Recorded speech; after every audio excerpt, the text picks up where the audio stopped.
നിയമസഭാ തെരഞ്ഞെടുപ്പ് പ്രചാരണത്തിന്റെ ഭാഗമായി പ്രധാനമന്ത്രി അങ്ങനെ കേരള മണ്ണിലേക്ക് വീണ്ടും എത്തിയിരിക്കുകയാണ്. തിരുവല്ലയിലെ പൊതുപരിപാടിയെ അഭിസംബോധന ചെയ്തതിനു ശേഷം തിരുവനന്തപുരത്തേക്കാണ് അദ്ദേഹം ഇനി മടങ്ങുക. തിരുവനന്തപുരത്ത് വമ്പൻ റോഡ് ഷോയാണ് നടക്കാൻ പോകുന്നത്.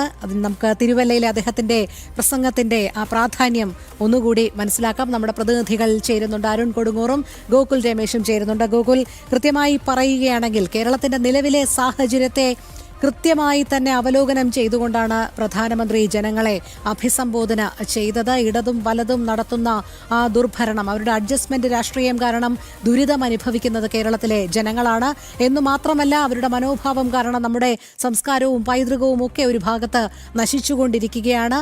വികസന മുരടിപ്പ്, തൊഴിലില്ലായ്മ, അങ്ങനെ കേരളം ഒരുപക്ഷെ ഒരു വികസന കുതിപ്പിലേക്ക് പോകേണ്ടുന്ന ഒരു സംസ്ഥാനമായിരുന്നു. എന്നാൽ അതിനെ ഒരു തരത്തിൽ ഇങ്ങനെ നശിപ്പിച്ചുകൊണ്ടിരിക്കുകയാണ് ഇടതും വലതും എന്ന് തന്നെ അദ്ദേഹം പറയുകയുണ്ടായി. എന്തുകൊണ്ടാണ് NDA അധികാരത്തിലെത്തേണ്ടത് എന്നും അദ്ദേഹം പറയുന്നുണ്ട്. NDA അധികാരത്തിലെത്തിയാൽ കേരളത്തിൽ ഒരു ചരിത്രപരമായ മാറ്റമുണ്ടാകും എന്നുള്ള അടിവരയോടുകൂടി തന്നെ കേരളം ഏതൊക്കെ കാര്യങ്ങളിൽ വികസിക്കണമെന്ന് തന്നെയാണ് പ്രധാനമന്ത്രി ആവർത്തിച്ചത്.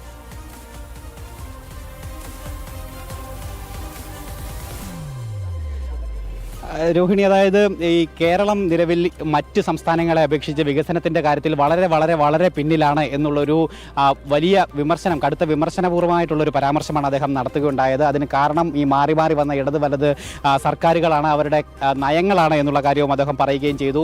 അദ്ദേഹം കോട്ടയം മെഡിക്കൽ കോളേജിൻ്റെ കാര്യം പോലും എടുത്തു പറഞ്ഞു എന്നുള്ളതാണ്. കോട്ടയം മെഡിക്കൽ കോളേജിൻ്റെ അവസ്ഥ അതീവ പരിതാപകരമാണ്. അതോടൊപ്പം തന്നെ കേരളത്തിലെ ഇട റോഡുകളുടെ അടക്കം അവസ്ഥ വളരെ പരിതാപകരമാണ് എന്നുള്ള കാര്യം പോലും അദ്ദേഹം എടുത്തു പറയുകയും ചെയ്തിട്ടുണ്ട്. ഒപ്പം അടിസ്ഥാന സൗകര്യ വികസനങ്ങളുടെ കാര്യത്തിൽ ഇനിയും വലിയ നേട്ടങ്ങൾ കേരളത്തിന് കൈവരിക്കേണ്ടതായിട്ടുണ്ട്. കേരളം എല്ലാ രീതിയിലും അനുഗ്രഹിക്കപ്പെട്ട ഒരു ഭൂമിയാണ്. അത് തീരദേശമുണ്ട്, ഇടനാടുണ്ട്, മലനാടുണ്ട്. പക്ഷേ അതിനെയൊന്നും വേണ്ട വിധത്തിൽ പ്രയോജനപ്പെടുത്തുവാനായിട്ട് ഇവിടുത്തെ ഭരണകൂടങ്ങൾക്ക് സാധിച്ചിട്ടില്ല എന്നുള്ള ഒരു വിമർശനമാണ് അദ്ദേഹം നടത്തുകയുണ്ടായത്.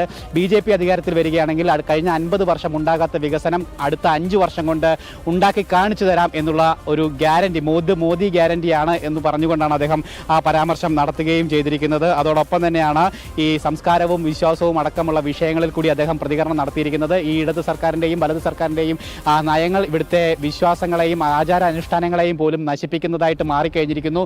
ശബരിമലയിലെ ആചാരങ്ങളും അനുഷ്ഠാനങ്ങളും നശിപ്പിക്കുക മാത്രമല്ല, ഇപ്പോൾ അവിടുത്തെ സ്വത്ത് പോലും കൊള്ളയടിക്കാനായിട്ട് ഈ മുന്നണികൾ തയ്യാറായിരിക്കുകയാണ്. ഈ സ്വത്ത് കൊള്ളയുടെ അല്ലെങ്കിൽ സ്വർണ്ണക്കവർച്ചയുടെ ഒരറ്റത്ത് CPM ആണെങ്കിൽ LDF ആണെങ്കിൽ മറുവറ്റത്ത്, ആ ചരടിൻ്റെ മറുവശത്ത് കോൺഗ്രസ് ആണ് എന്നും അദ്ദേഹം വിമർശിക്കുകയും ചെയ്തിരിക്കുന്നു. കോൺഗ്രസ് എല്ലാ കാലവും ഹിന്ദുക്കളോട് അകന്നു നിൽക്കുന്ന ഒരു സംഘടനയാണ്.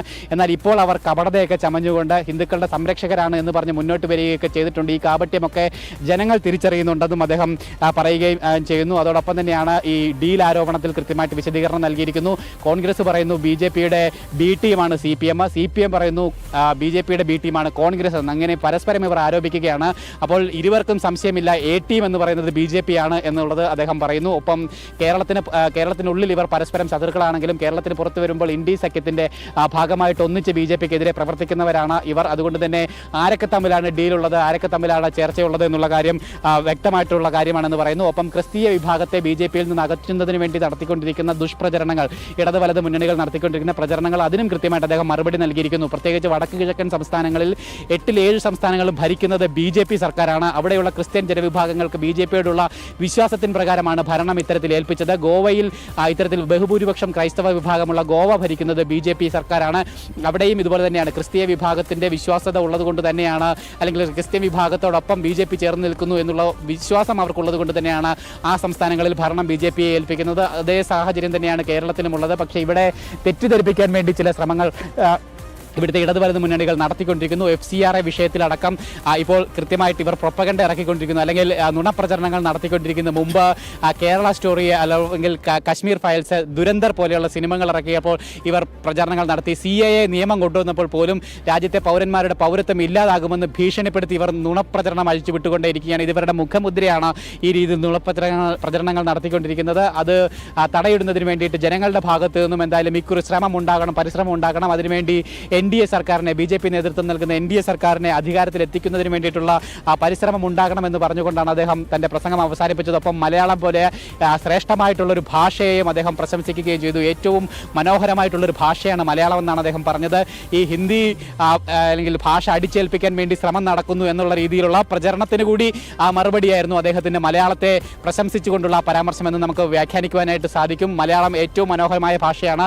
തനിക്ക് മലയാളത്തിൽ സംസാരിക്കാൻ, നിങ്ങളോട് സംസാരിക്കാൻ എനിക്ക് സാധിക്കാതിരുന്നതിൽ ഞാൻ നിങ്ങളോട് ക്ഷമ ചോദിക്കുന്നു എന്ന് പറഞ്ഞുകൊണ്ടാണ് അദ്ദേഹത്തിൻ്റെ പ്രസംഗം അവസാനിപ്പിക്കുകയും ചെയ്തിരിക്കുന്നത്. ഒപ്പം പ്രസംഗം ആരംഭിച്ചത് തന്നെ ശ്രീവല്ലഭ സ്വാമിയെയും സ്വാമി അയ്യപ്പനെയും പ്രണമിച്ചുകൊണ്ടാണ് അദ്ദേഹത്തിൻ്റെ പ്രസംഗം ആരംഭിക്കുകയും ചെയ്തിരിക്കുന്നത്. അങ്ങനെ അടിമുടി ആദ്യം മുതൽ അവസാനം വരെ കൃത്യമായിട്ട് സന്ദേശവും കൃത്യമായിട്ട് വിശദീകരണവും പ്രതികരണവും വിമർശനങ്ങളും ഒക്കെ നൽകുന്നതായിരുന്നു പ്രധാനമന്ത്രിയുടെ പ്രസംഗം. അതോടൊപ്പം തന്നെ അദ്ദേഹത്തിൻ്റെ വേദിയിലെ സമീപനവും ആ രീതിയിൽ തന്നെയായിരുന്നു. വലിയ സന്ദേശങ്ങൾ നൽകുന്നതായിരുന്നു. പ്രത്യേകിച്ച് നമ്മൾ മുമ്പ് സൂചിപ്പിച്ചതുപോലെ തന്നെ അനൂപ് ആന്റണിയെ ചേർത്ത് നിർത്തുന്ന വാക്കുകൾ. അനൂപ് ആന്റണി തൻ്റെ വലം കൈയാണ്. കഴിഞ്ഞ കുറേ വർഷങ്ങളായിട്ട് തന്നോടൊപ്പം പ്രവർത്തിക്കുന്നതാണ്. തനിക്ക് വേണ്ടി പ്രവർത്തിക്കുന്ന ആളാണ് അനൂപ് ആന്റണി. അദ്ദേഹത്തിൻ്റെ കഴിവിലും വിശ്വാസത്തിലും അല്ലെങ്കിൽ കഴിവിലും ഇതിലുമൊക്കെ തനിക്ക് വിശ്വാസമുണ്ട് എന്നും താൻ തിരുവല്ലയ്ക്ക് നൽകുന്ന സമ്മാനമാണ് അനൂപ് ആന്റണി എന്നുമാണ് പ്രധാനമന്ത്രി പറയുകയുണ്ടായത്. ഒപ്പം മറ്റ് സ്ഥാനാർത്ഥികളെയും NDAയുടെ മറ്റ് സ്ഥാനാർത്ഥികളെയും അദ്ദേഹം ചേർത്ത് പിടിക്കുകയും അവരെ അഭിനന്ദിക്കുകയും ഒക്കെ തന്നെ ചെയ്യുകയും ചെയ്തിട്ടുണ്ടായിരുന്നു. എന്തായാലും BJP നേതാക്കളും ഒപ്പം NDA നേതാക്കളും ഒക്കെ വേദിയിലുണ്ടായിരുന്നു. അവരൊക്കെ തന്നെ പ്രധാനമന്ത്രിക്ക് ആദരവും അതോടൊപ്പം തന്നെ ആശംസയും സമ്മാനങ്ങളും ഒക്കെ നൽകിയാണ് അദ്ദേഹത്തെ സ്വീകരിക്കുകയും ചെയ്തത്. ഒപ്പം ഇവിടെ കൂടിയ തിരുവല്ല പബ്ലിക് സ്റ്റേഡിയത്തിൽ കൂടിയ 10,000-കണക്കിന് പ്രവർത്തകർ അവർ മോദി എന്നുള്ള ആരവത്തിൽ ആദ്യം മുതൽ അവസാനം വരെ മോദിയെ ആവേശത്തോടു കൂടി തന്നെ വരവേറ്റു, ആവേശത്തോടു കൂടി തന്നെ കേട്ടിരുന്നു എന്നുള്ളത് തന്നെയാണ്.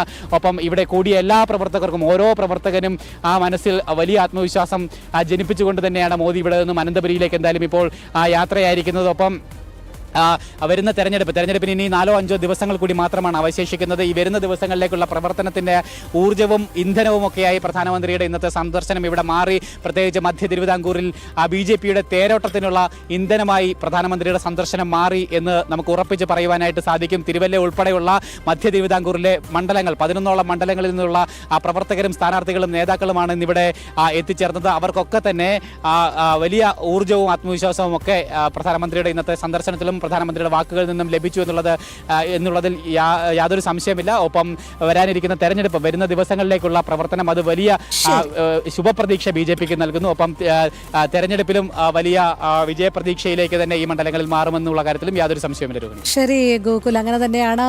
വികസനത്തിൽ തിരുവല്ല വികസന യുഗത്തിന്റെ പ്രഭവ കേന്ദ്രമായി മാറും എന്നായിരുന്നു അദ്ദേഹത്തിന്റെ പ്രസ്താവന. അങ്ങനെ തിരുവല്ലയിലെ പൊതുപരിപാടിയിൽ ആവേശം വാനോളം ഉയർത്തിയ പ്രധാനമന്ത്രി ഇനി അനന്തപുരിയിലേക്കാണ്.